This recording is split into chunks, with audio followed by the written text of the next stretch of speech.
Hello नमस्कार दोस्तों।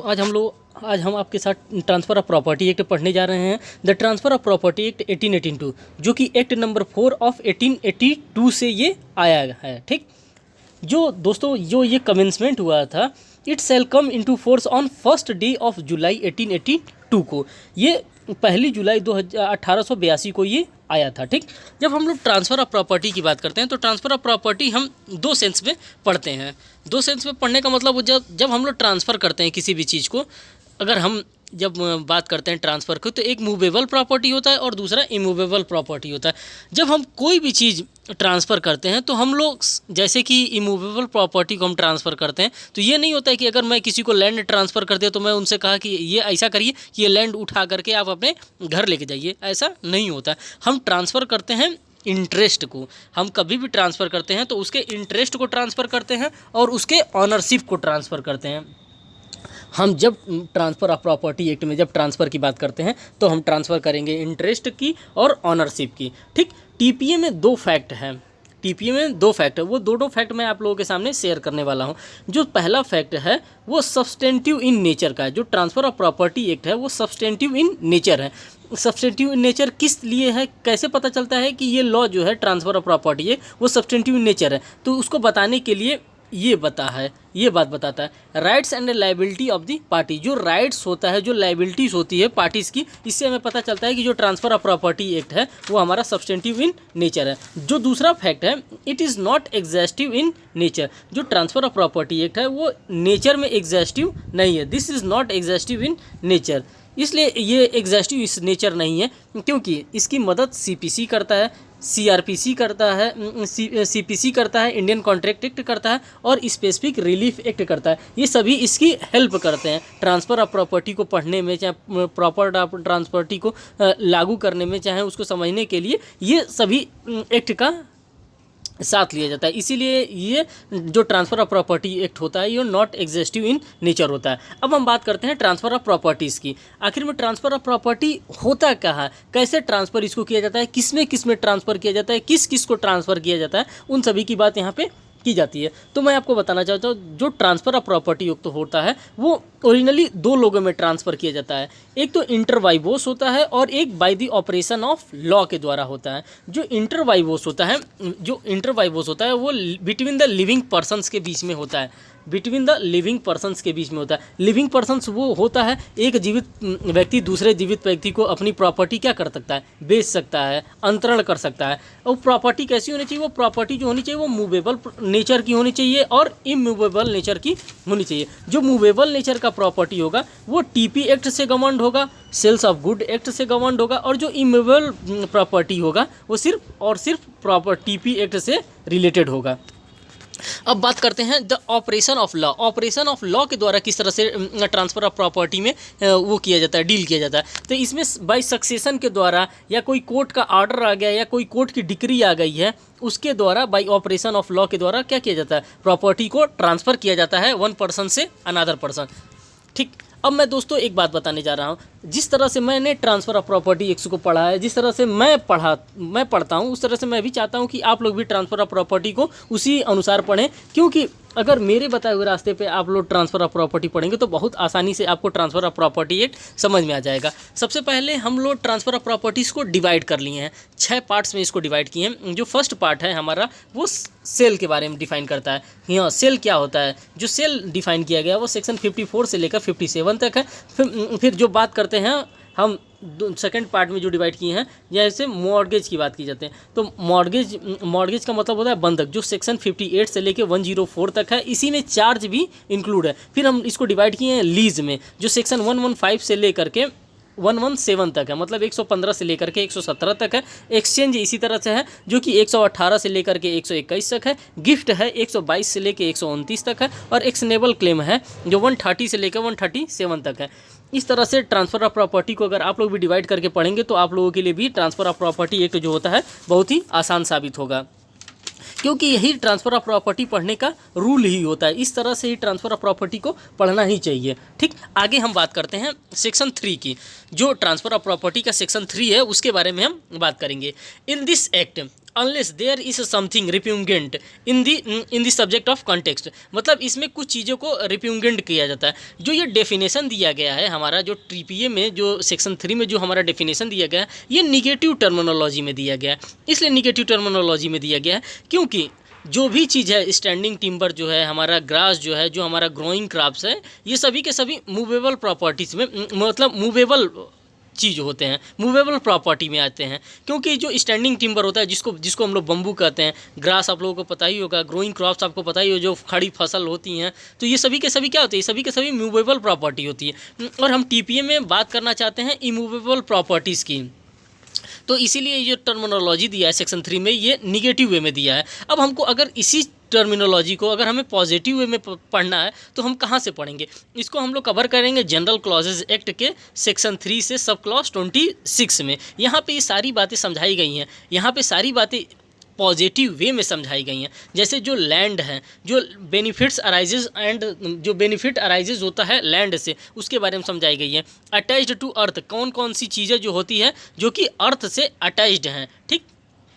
जैसे कोई भी चीज़ रूटेड इन दी अर्थ, कोई भी चीज़ जो है जो रूटेड है अर्थ से, मतलब धरती में जो जमी है, जिसको जो धरती से ही निकला है, जैसे ग्रास हो गया, ग्रोइंग क्रॉप्स हो गया, टिम्बर हो गया, ये रूटेड इन दी अर्थ के बारे में बताया जा रहा है जनरल क्लॉजेज एक्ट में। फिर दूसरा जो बताया जा रहा है things embedded in the earth, जो हम लोग जो चीज़ों को जो हम लोग इम्बेडेड करते हैं, जो धरती में धंसा देते हैं, धरती में गाड़ देते हैं, उसके बारे में बताया जा रहा है। जैसे वाल हो गया, पोल हो गया, ये सभी। जैसे घर बनता है, हम लोग नींव डलवाते हैं ना, तो वो जब नींव पड़ता है तो वो थिंग्स क्या हो जाता है, इम्बेडेड होता है, उसको हम लोग धरती में गड़वाते हैं, जिससे कि हमारा घर का मतलब जो नींव मजबूत रहेगा, तभी तो घर मजबूती से बनेगा। तो ये things attached two things embedded in the earth, ये हमारा इमूवेबल प्रॉपर्टी होगा। फिर आगे बात करते हैं things attached to what is embedded in earth, क्या क्या चीज़, कौन कौन सा चीज़ होता है जो कि इम्बेडेड होता है अर्थ से। जैसे हमारे घर में आप खुद ही देख लीजिए, डोर है, फैन है, लॉक है, उसके बाद से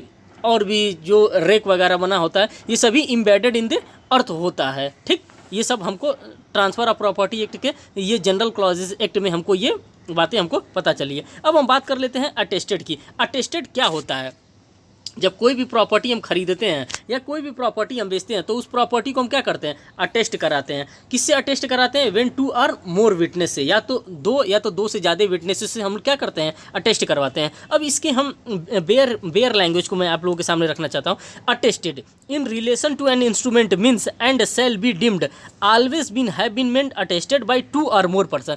जब भी अटेस्ट कराना होता है हमको दो से ज़्यादा लोगों से कराना होता है। Each of whom has been the executive sign or affix his mark. जो भी वहाँ पे देखेगा वो या तो साइन करेगा या तो अफिक्स करेगा, अपना मार्क्स को अफिक्स करेगा, मतलब कि अंगूठा लगाएगा टू द इंस्ट्रूमेंट, उस इंस्ट्रूमेंट पे। कब उस इंस्ट्रूमेंट पे? जैसे हम कोई भी लीज डीड कराते हैं, कोई भी सेल डीड कराते हैं, तो जब हम गवाह, जिसको कहा जाता है हिंदी भाषा में जो गवाह आता है, या तो वो साइन करेगा या तो फिर अपना अंगूठा लगाएगा, दोनों में से कोई भी चीज़ करता है या दोनों चीज़ करता है। Or has seen some other person, और वो कोई तीसरा आदमी जो खड़ा होता है वो देखता है कि हाँ इन्होंने क्या किया, उस पर साइन किया है, चाहे उन्होंने इस तरह से अपना अंगूठा लगाया है।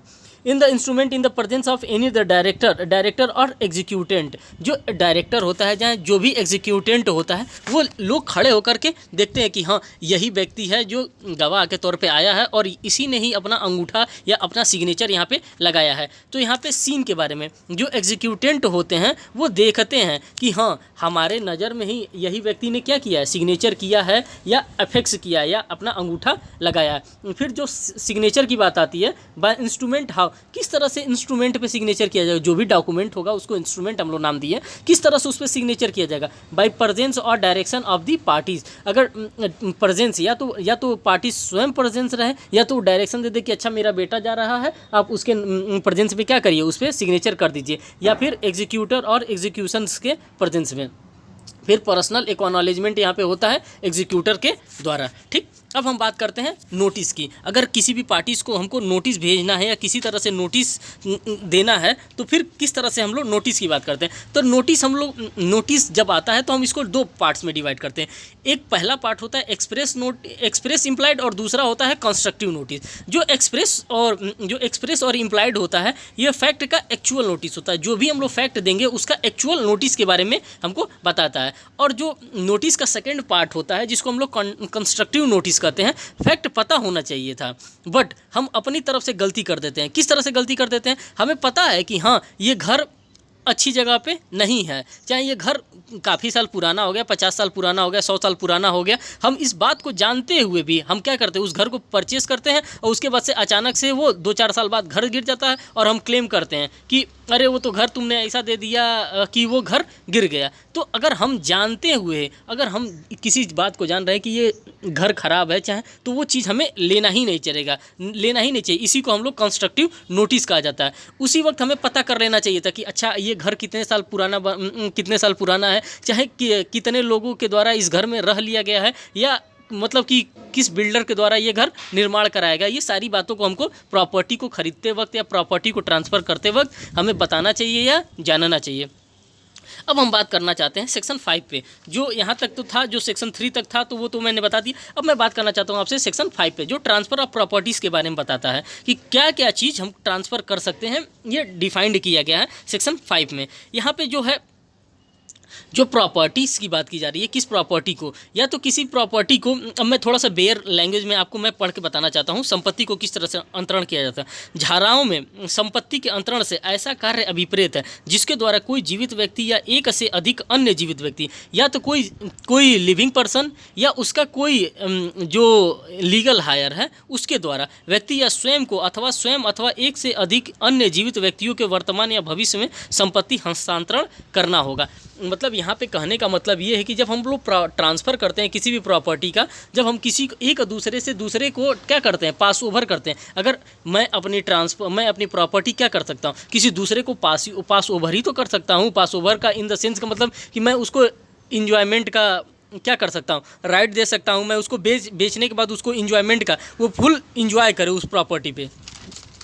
तो कन्वे करने का मैं पास ओवर उसको कर सकता हूँ। किसको करूँगा? किसी मृत व्यक्ति को थोड़ी नहीं करूँगा। जो भी मैं करूँगा, जो भी मैं ट्रांसफ़र करूँगा वो किसी ना किसी लिविंग पर्सन को ही तो मैं ट्रांसफ़र करूँगा। तो लिविंग पर्सन में कौन कौन इंक्लूडेड होता है? कंपनी इंक्लूड होता है, एसोसिएशन ऑफ बॉडी इंक्लूड होता है, फिर इंडिविजुअल कोई भी व्यक्ति लिविंग पर्सन में इंक्लूड होता है। और कब हम ट्रांसफ़र कर सकते हैं? या तो प्रेजेंट में कर सकते हैं या तो फिर फ्यूचर में कर सकते हैं। यही बातें सेक्शन 5 में हमारे लिखी हुई है। जब आप बेयर एक्ट पढ़ेंगे सेक्शन 5 में तो सारी बातें इतना ही बेयर एक्ट में आपको मिलेगा कि हाँ किस तरह से ट्रांसफ़र किया जा सकता है, लिविंग पर्सन को किया जा सकता है, प्रेजेंट में किया जा सकता है, फ्यूचर में किया जा सकता है। अब हम बात करते हैं दोस्तों सेक्शन 6 की। सेक्शन 6 क्या कहता है, अब हम सेक्शन 6 में अच्छे तरह से समझने का प्रयास करेंगे। व्हाट कैन बी ट्रांसफ़र, आखिर में क्या क्या हम ट्रांसफ़र कर सकते हैं, क्या अंतरित किया जा सकेगा और क्या अंतरित नहीं किया जा सकेगा। जैसे कि मान लीजिए कि क्या मैं सरकारी आदमी हूँ, मैं अपना तनख्वाह पा रहा हूँ, क्या मैं अपना तनख्वाह अपने बेटे को ट्रांसफ़र कर सकता हूँ?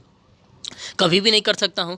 तो यही चीज़ें बताई जाती है सेक्शन 6 में कि क्या मैं अंतरण कर सकता हूँ। ठीक, जनरल रूल यहाँ पे बता रहा है कि एवरी काइंड्स ऑफ प्रॉपर्टी, किसी भी प्रकार की प्रॉपर्टीज़ को हम लोग क्या कर सकते हैं, ट्रांसफ़र कर सकते हैं। किसी भी प्रकार की प्रॉपर्टीज़ को हम लोग क्या कर सकते हैं, ट्रांसफ़र कर सकते हैं, एक्सेप्ट अदर लॉ। कौन कौन सा लॉ है जो कि एक्सेप्ट कर रहा है, इस चीज़ को ट्रांसफ़र करने से मना कर रहा है? चांस ऑफ हेयर अपरेंट, अगर कोई ना कोई चांस है, जैसे कि मान लीजिए कि हमारी मम्मी हैं चाहे हमारे पापा हैं, उनके पास लैंड है तो, और हम 2 भाई हैं, तो क्या चांस ये थोड़े नहीं बनता है कि सारा का सारा लैंड हम ही को ट्रांसफ़र कर दिया जाएगा। अगर हम हैं, हमारा भाई है या हमारी बहन है, तो उसको भी तो ट्रांसफ़र किया जा सकता है। तो चांस ऑफ हियर अपरेंट, मतलब यहाँ पे बताया जा रहा है कि चांस है कि सिर्फ एक आदमी में नहीं, सब में ट्रांसफ़र किया जाएगा। फिर दूसरा जो यहाँ पे कंडीशन फुलफिल करना पड़ता है, चांस ऑफ लीगेसी। यहाँ पे लीगेसी होता है, जैसे कि मान लीजिए कि मेरी मासी हैं चाहे मेरी बुआ हैं, उनके पास लैंड है और उनका कोई अपना है नहीं, तो एक चांस बनता है कि वो भी अपनी संपत्ति क्या करेंगी, हमको ट्रांसफ़र कर देंगी। यहाँ पे फिर तीसरी कंडीशन जो बताई जाए, पॉसिबिलिटी ऑफ लाइट नेचर। यहाँ पे हल्के नेचर की पॉसिबिलिटी होती है, संभावनाएं होती हैं कि अगर उन लोगों का कोई नहीं है तो वो क्या करेगा, ये प्रॉपर्टी अगर मेरे से ज़्यादा लगा हुआ है तो वो प्रॉपर्टी मेरे को क्या किया जाएगा, ट्रांसफ़र किया जाएगा।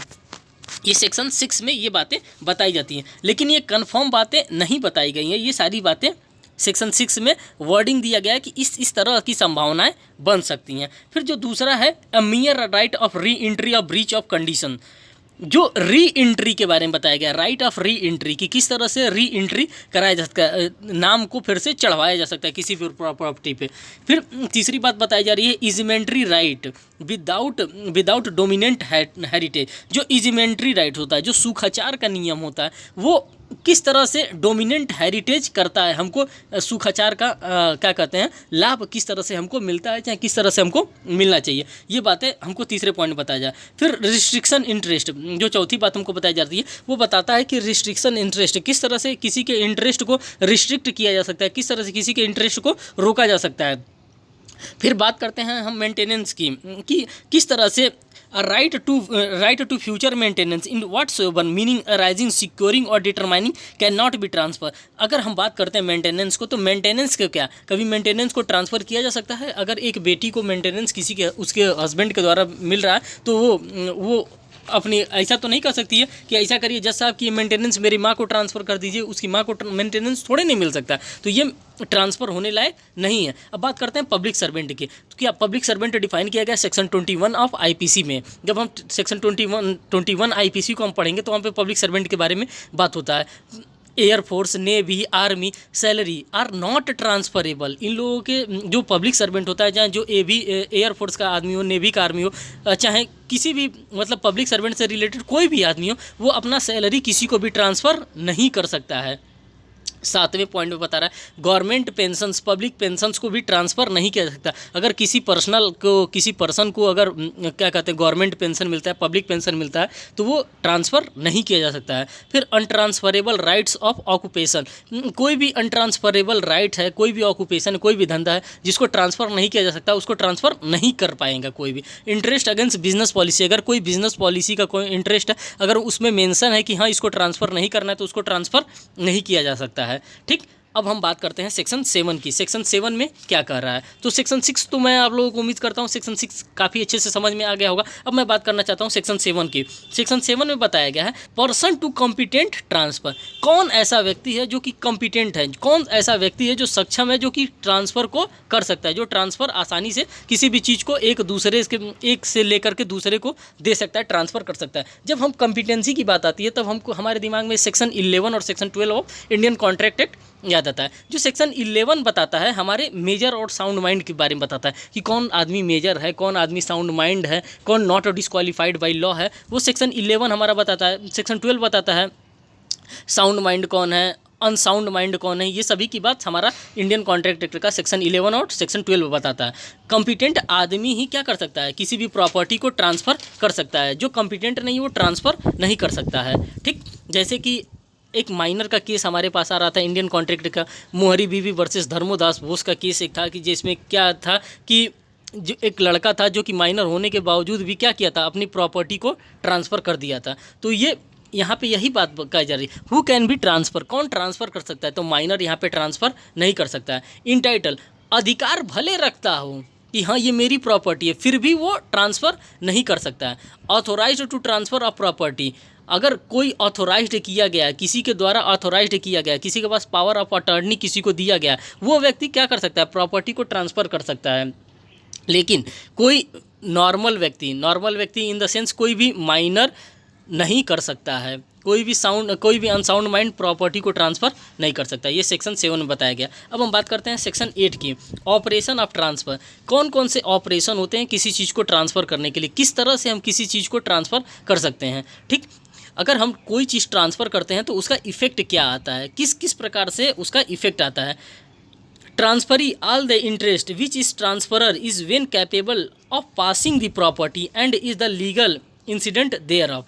कहने का मतलब ये है कि जब हम कभी भी अंतरण करते हैं, चाहे किसी भी चीज़ को हम लोग ट्रांसफ़र करते हैं, तत्काल ही संपत्ति में और उसकी विधिक प्रसंगतियों में से उस हित का संक्रामण कर देता है। जैसे हम किसी चीज़ को ट्रांसफ़र कर देते हैं, जैसे कि मान लीजिए मेरी ज़मीन है, जैसे ही मैंने किसी दूसरे को बेच दिया तो उस प्रॉपर्टी पे मेरी राइट क्या हो गई, ख़त्म हो गई ना। अब जो खरीद लिया अब उसका राइट आ गया ना।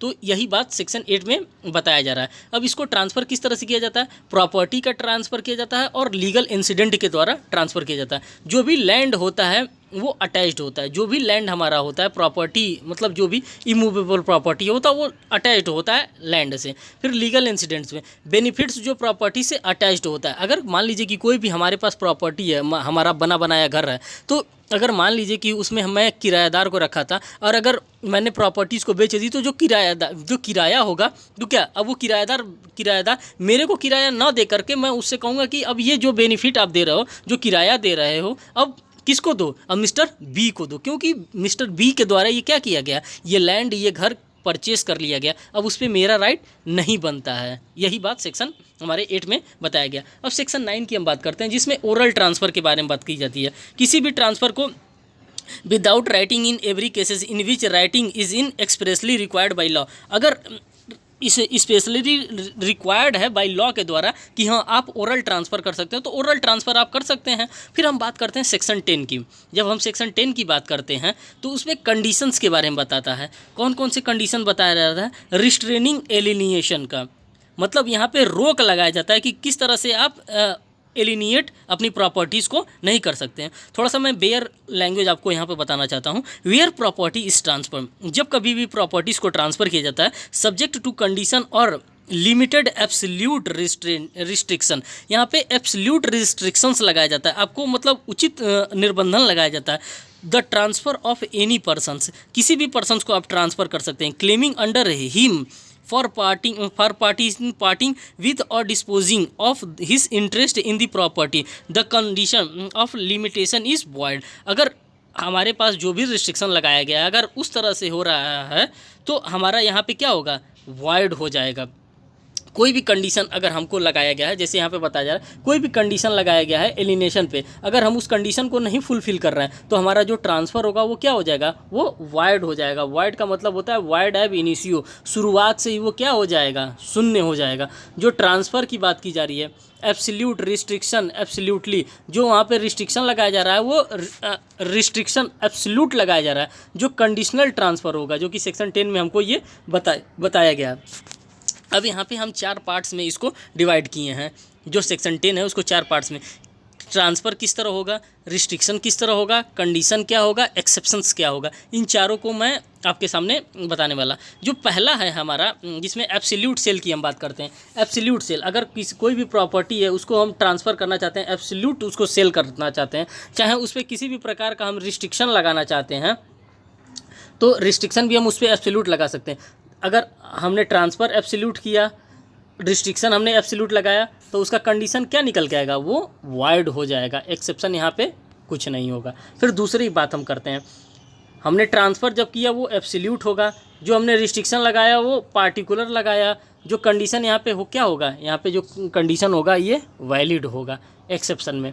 ठीक, फिर हम तीसरे की बात करते हैं। जो ट्रांसफ़र हमारा होगा यहाँ पे एब्सोल्यूट होगा, जो रिस्ट्रिक्शन होगा यहाँ पे भी एब्सोल्यूट होगा, लेकिन जो कंडीशन यहाँ पे फुलफिल होगा वो ना वाइड होगा ना वैलिड होगा, यहाँ पे होगा वो वैलिड होगा। ऐसे वैलिड होगा ऐसी वुमेन को जो नाइदर हिंदू है, मुस्लिम है और बुद्धिस्ट है, अगर तीन में से अगर तीनों जाति धर्म में से कोई भी नहीं है, तब अगर हम उसको ट्रांसफ़र करते हैं तब ये हमारा जो एक्सेप्शन में फॉल करेगा, तब ये हमारा क्या होगा, यहाँ पे रिस्ट्रिक्शन नहीं होगा। फिर जो पार्शियल होगा, लीज़ के बारे में बताता है, जो यहाँ पे हमारा ट्रांसफ़र होगा वो पार्शियल लीज़ होगा, या जो हमारा रिस्ट्रिक्शन वो पार्शियल लगाया जाएगा, तो यहाँ पे कंडीशन क्या होगा, यहाँ पे जो कंडीशन होगा वो वैलिड होगा। यही बातें इसमें बताई गई सेक्शन 10 में। अब हम दोस्तों सेक्शन 10 तक ही रखते हैं क्योंकि सेशन बहुत ही लंबा हो जाएगा। और दोस्तों आप प्लीज़ कमेंट करके बताइएगा कि मेरा वीडियो आपको कैसा लगा। अगर अच्छा लगा तो भी बताइएगा, अगर ख़राब लगा तो भी बताइएगा। अगर ख़राब लगा होगा आपको तो बताएंगे तो मैं इसमें सुधार करने की कोशिश करूँगा। ये दोस्तों मेरा पार्ट फर्स्ट था, अब मैं पार्ट सेकेंड, अगर आप लोग कमेंट करते हैं तो मैं पार्ट सेकेंड भी लाता हूँ। इसी अंदाज में इसी तरह से मैं आपको बताऊँगा कि सेक्शन मतलब पूरा मैं क्या कहते हैं, जो TPA एक्ट है आपका 137 तक, सेक्शन 1 से लेकर के सेक्शन 137 तक मैं ऐसे ही आसान भाषाओं में आपको कवर करके दे दूंगा। बहुत बहुत धन्यवाद दोस्तों वीडियो को वॉच करने के लिए। Thank you.